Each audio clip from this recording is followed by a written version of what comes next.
All right, we're back. Sports Take, JAKIB Sports YouTube Network, and hanging out with you on this January 3rd of 2023. Hope everybody had a great new year. Hope you're hanging in style, and thanks for hanging out with us as we head into 2023 here.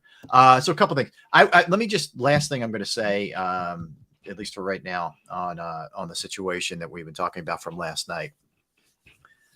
We don't know what happened. Like, we don't know what the diagnosis is. We don't know what any of those kind of things, because there hasn't been any reports from the hospital, the care, people giving him care, or his family. I know a lot of people are assuming things, but we just don't know what it is. I see a lot of the people in the chat section already have him diagnosed. We don't know what it is right now. So I just think it's a little bit, let's just see before we have any idea, kind of where things are right now. But anyway, as I mentioned, we will continue to monitor this, and if we get any kind of updates, we will pass them along ASAP. I promise you. All right, the Eagles did not have a great weekend, guys. Obviously, everything is kind of secondary to the young man's health. But if we're going to just switch gears here a little bit and talk about the Eagles, it was a really disappointing effort, I guess is the best way that I can put it. I felt like they were unprepared, and I haven't often said that with Nick Sirianni. I thought the game plan, especially in the offensive side, was horrendous. I thought the execution was horrendous. They deserved every bit of that loss. And I'm trying to figure out, when you still had the number one seed on the line, how you come out and play that way, how you prepare that way. I'll start with this, guys. It felt like an offensive game plan that you would have run for Jalen Hurts. And I'm not really sure why that's the case when Gardner Minshew clearly isn't Jalen Hurts. But let's talk a little bit about an offense that didn't get their first down until 12 seconds left in the first half. Only ran 17 plays in the first half. Were outgained 247-61 in the first half. Who were outpossessed by almost a full quarter. Who, the other team had 13 more plays than you did. What the heck happened here offensively? How do you come out throwing the football the first two plays of the game when you're playing a defense that's giving up 132 yards on the ground? If you want to settle your quarterback in, you run the ball. You have been running over people all season long. How do you come out in the first two plays, your quarterback gets sacked? Okay. We wondered, and I've said this time and time again, Jack Driscoll to me is a better offensive lineman moving forward than he is stepping back to set up. He's a much better run blocker than he is a pass blocker. Why in the world would you play right into the hands of the Saints defense? And what did I tell you guys last Thursday and Friday? Do not underestimate this Saints defense. I've seen them play 4 or 5 times this year. The offense has been a problem for the Saints, not the defense. And then when it was announced when Marshawn Lattimore was coming back, he hadn't played since October 9th, and he's coming back. Marshawn Lattimore sets the back end of that defense. And he came out, and they challenged these Eagles receivers. They challenged them. And they did exactly the same thing Chicago and Dallas did. They stacked men at the line of scrimmage to try to take away the run. I don't know what people are looking at in game plans now that makes them believe they can challenge these Eagles receivers one-on-one. But the last 2 games, it has worked for them in a lot of ways. And I don't understand how you play right into the hand of this defense in your backyard, knowing that you need just one win to wrap up the number 1 seed. And lo and behold, because of your inept game plan and your inability to adjust on the fly, it cost you for the second week in a row. And here's the thing. I heard Nick Sirianni on WFP's morning show saying, hey, essentially alluding to the fact that Miles Sanders was on a pitch count. Well, okay, then run it with Boston Scott or Kenneth Gainwell a little bit more. Keep the defense honest if you're afraid to give Miles Sanders the ball. He had 12 rushes for 61 yards. That's more than 5 yards per carry when you actually gave him a chance to run the ball. This felt like old school Andy Reid stuff, where you fall in love with the pass and you get away from the run, and maybe that's coming from above. I don't know, but that's what it felt like to me. It made no sense. First of all, your line was struggling to protect Minshew, in part because Minshew's holding the ball too long, okay? So it's a combination of things. I understand. But clearly Minshew stunk. So let's not have him throw a lot. Let's try and take some of that load off of him if he's not exactly lighting it up. He clearly wasn't as dialed in as he was against Dallas. So do something to counter it instead of just square peg, round hole, banging your head into a wall. Why is your 1,000-yard rusher on a pitch count at this point of a season? Why is he on a pitch count? He's got a brace on the knee, but he's out there. So is he good or is he not? If he can't run, then he shouldn't be on the field. But obviously, he looked pretty good in the second half when he came out the gate running the ball. More than 5 yards per carry. Why are you on a pitch? There's no pitch count at this point of a season. It's all hands on deck. I don't know. If you thought teams are going to just roll over for you and give you what you want, you learned a valuable lesson. I blame this on the coaching staff, the offensive coaching staff, for allowing the Saints to even be in this game, because it was quite obvious when they got to 13 points, they were playing not to lose at that point. Yep. They weren't trying to do any heroic things. Bruh, at the end of the day, looking at what I saw, the offensive game plan was totally skewed from anybody's strength on the offensive side of the ball. Like you said, Jack Driscoll is a better run blocker in his pass blocker. Yes. The defense is catered to you running the ball against. I think they were ranked like 23rd or 25th as far as stopping the run. Correct. You have what I've heard, what they've said to me is a quarterback that is one of the top play action quarterbacks in the NFL when it comes to play action. But in order to run play action, you got to run the ball to set up play action. Mm-hmm. The problem is we didn't run an offense that catered to anybody's strengths, with the exception of AJ Brown and play Smitty. Yep. You have two great wide receivers, 2,000-yard receivers, but they're great more so because you allow them to go out and run the ball. You know what I'm saying? You run the ball, which sets up the deep pass for those guys to be great. We didn't do that, man. I for the life of me, I don't understand why you're running zone reads with Gardner Minshew, who was slow as pond water. Mm. I'm faster than him. Even when I first got drafted, I ran a 4.9. Gardner Minshew runs a 4.9. Mm. I played O-line. He's a quarterback. If he can't outrun me, you definitely not outrun a linebacker or a defensive lineman. So why are we trying to do that? Bumping our head against the wall. Hand the ball off or throw the ball. Yes. You know what I'm saying? So, I mean, it just didn't make sense. This game plan made no sense whatsoever. And we didn't run the ball. We ran the ball 15 times, hence why what happened with them, they ran the ball, stuffed the ball down our throat, and the most demoralizing thing you can do to a defense is run the ball, because if you can't stop it, in which the Eagles had a problem that first drive stopping it, you can do nothing about it. They chewed up so much clock. We ran 47 plays. Yep. In the entirety of the game. 47 plays. Yep. We've run that in first half sometimes. 47 plays. Barrett, the most demoralizing thing I think from this game was twofold. Number one, this team in your backyard took the opening kickoff and chewed up the first 9 minutes of the clock. And you knew the Wildcat was an integral part of the offense. They ran the Wildcat 6 times on that first drive and punched it down your throat, and you could do nothing about it. And then you take that quarterback and you try him with the sneak. You know what, that sneak works so well because you have a quarterback in Jalen Hurts who has lower body strength that's second to none among quarterbacks in the National Football League. You tried that mess with Gardner Minshew, and what did they do? Stood him up like a telephone pole. He could go nowhere. You allowed this team to slap you in the face in your own backyard. Yeah. You know what it felt, Derek? It felt like a lazy game plan. It's like, we're going to do what we did with Jalen, or you took that other team too lightly, or whatever, but we're going to plug in the same stuff that we do and not alter it to the strengths or the weaknesses, however you want to look at it, of your quarterback. Yes. And that to me is inexcusable, man. Like, what was the prep during the week?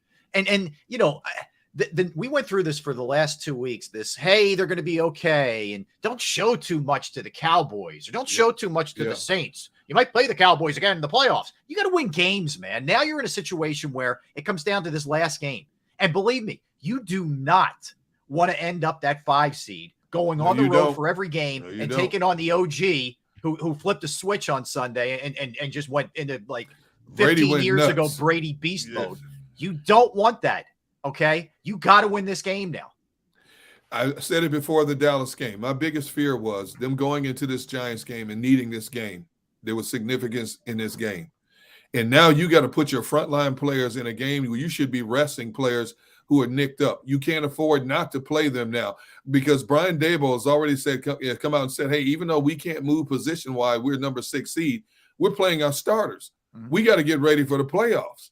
They're playing their starters, so what are you going to do? You got to counterpunch with your starters now. Bro, we don't have any choice but to hit our starters. We don't. Yes. At this point, we can't afford to get anybody else hurt, but we don't have anybody else to play those positions, period, anyways. Right. So, I mean, really, the reality of the situation is we got to go out there and play this like this is a division game, like it is, like it's a game for the playoff positioning, like it is, and play like we need this game, like we do.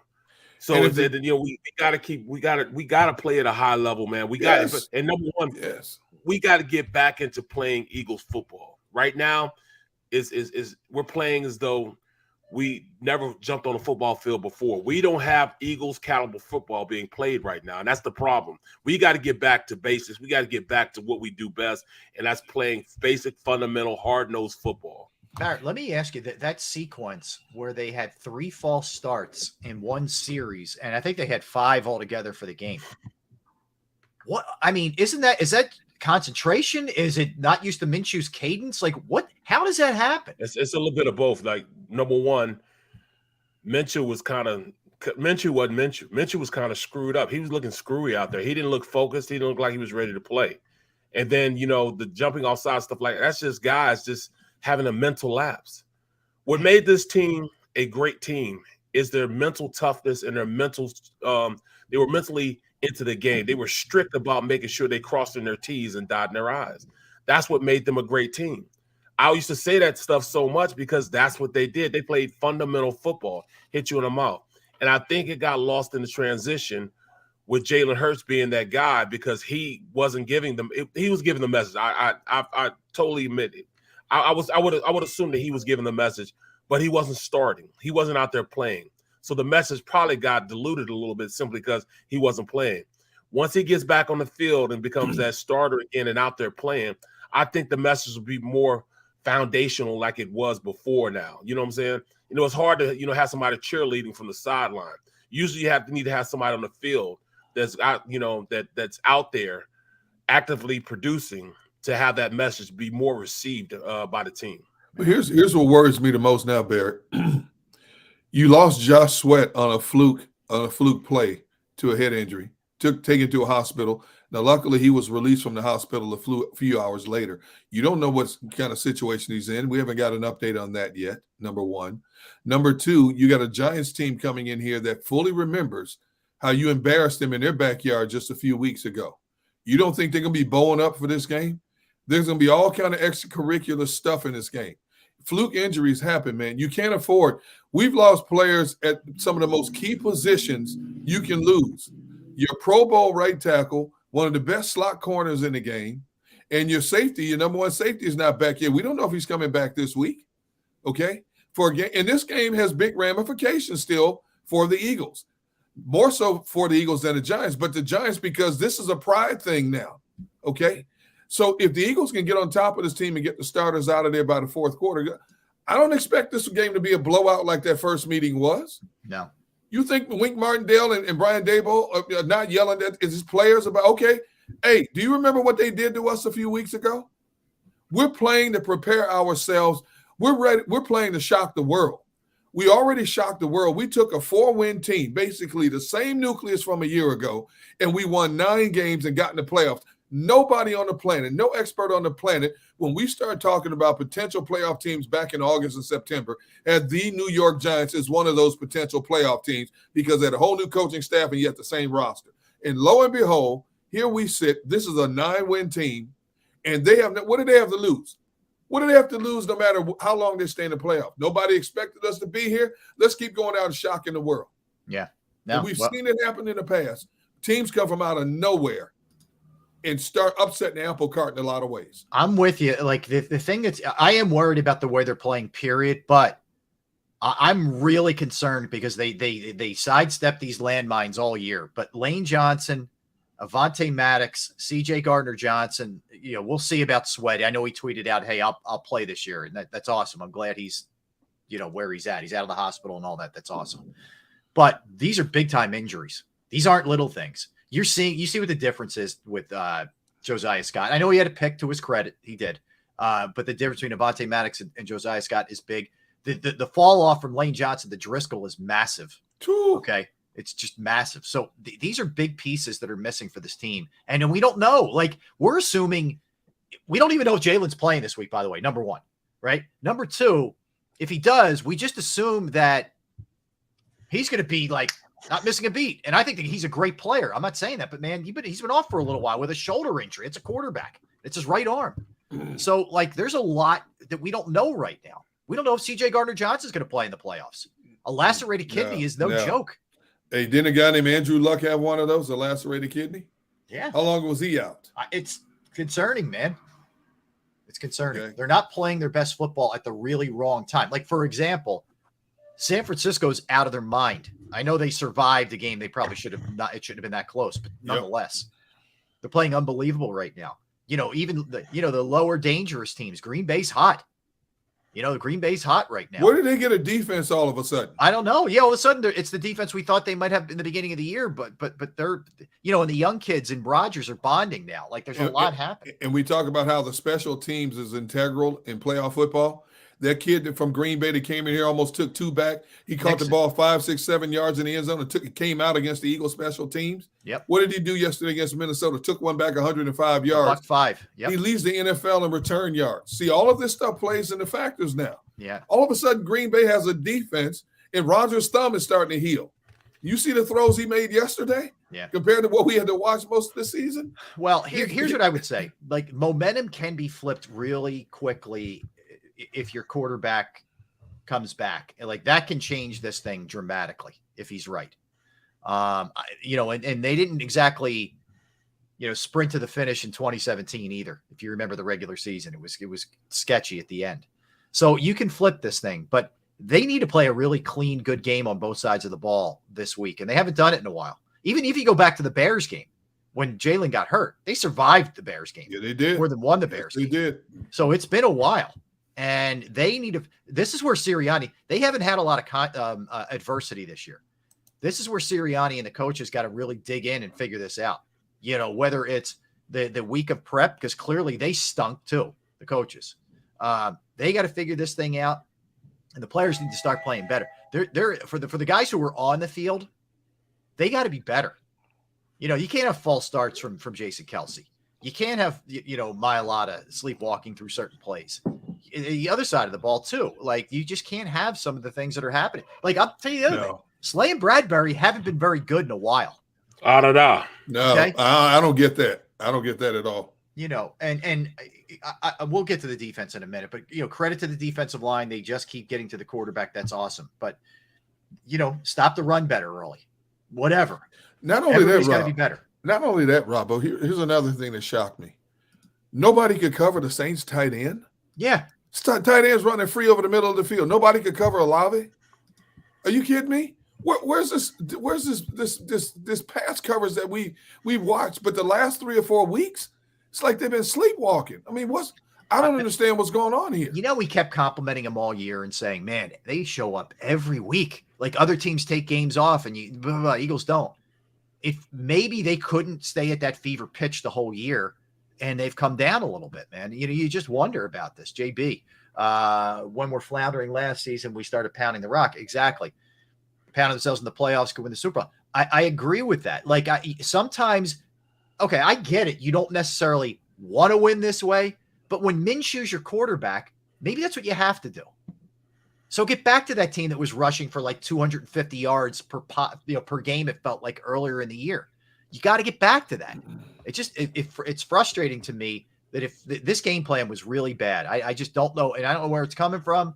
Whatever, but it wasn't what they needed against this Saints team. That's sure. Jalen not being there, number one. And if Jalen was in those games we just lost, these last 2 games, we'd have won the games. Let's get that out there. I agree. Against Dallas, we'd have won the game, and against this team, we would have won the game. Mm-hmm. And I think he's the elixir we've been missing. We can get away with some of these guys being hurt, but you can't get away with Jalen not being hurt. Is he the end all cure all? He might be. He's that good that every aspect on the offensive side of the ball that we lost these last 2 games, that we didn't have consistency, running the ball, being able to take advantage of a defense's what hurts their defenses, are direct reflections on what Jalen Hurts does best. We run the ball better with Jalen Hurts. He's able to read defenses better than Gardner Minshew. He's a better quarter and can run and turn the corner like Gardner Minshew couldn't.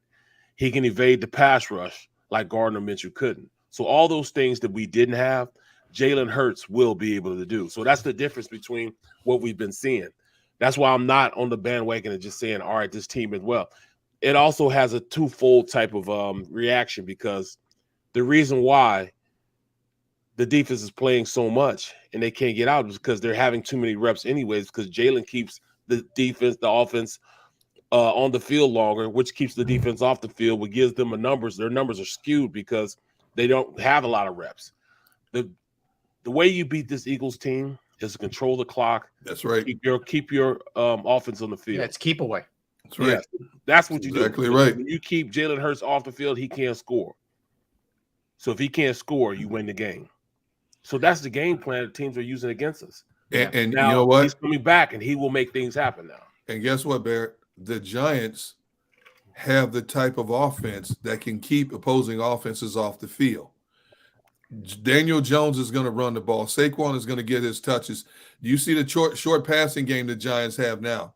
That improved short passing game. They have everything they need to keep the Eagles offense off the field.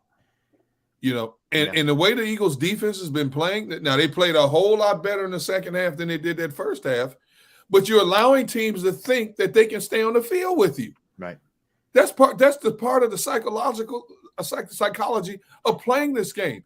If you let an opponent think they can hang with you, as they did with the Saints, 50% of the time or more, they're going to rise up and punch you in the back of the neck.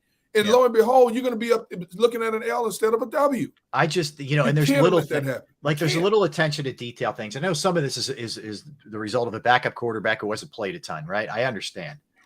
But, AJ Brown is trying to signal to Gardner, like, dude, they got this play sniffed out. They know exactly what's coming. We ran it earlier, the exact same freaking play, by the way. And he's trying to tell him, Gardner Minshew has to look over. He can't not look at him. And I know that won't happen with Jalen. I understand. But it's little things like that. That ends up being the pick six. Well, and do I think that AJ could have been a little more tactful with the way he said it afterwards? Yeah, probably. Whatever. But, I mean, it's that kind of stuff that just that ended you, man. That was the death blow in that game.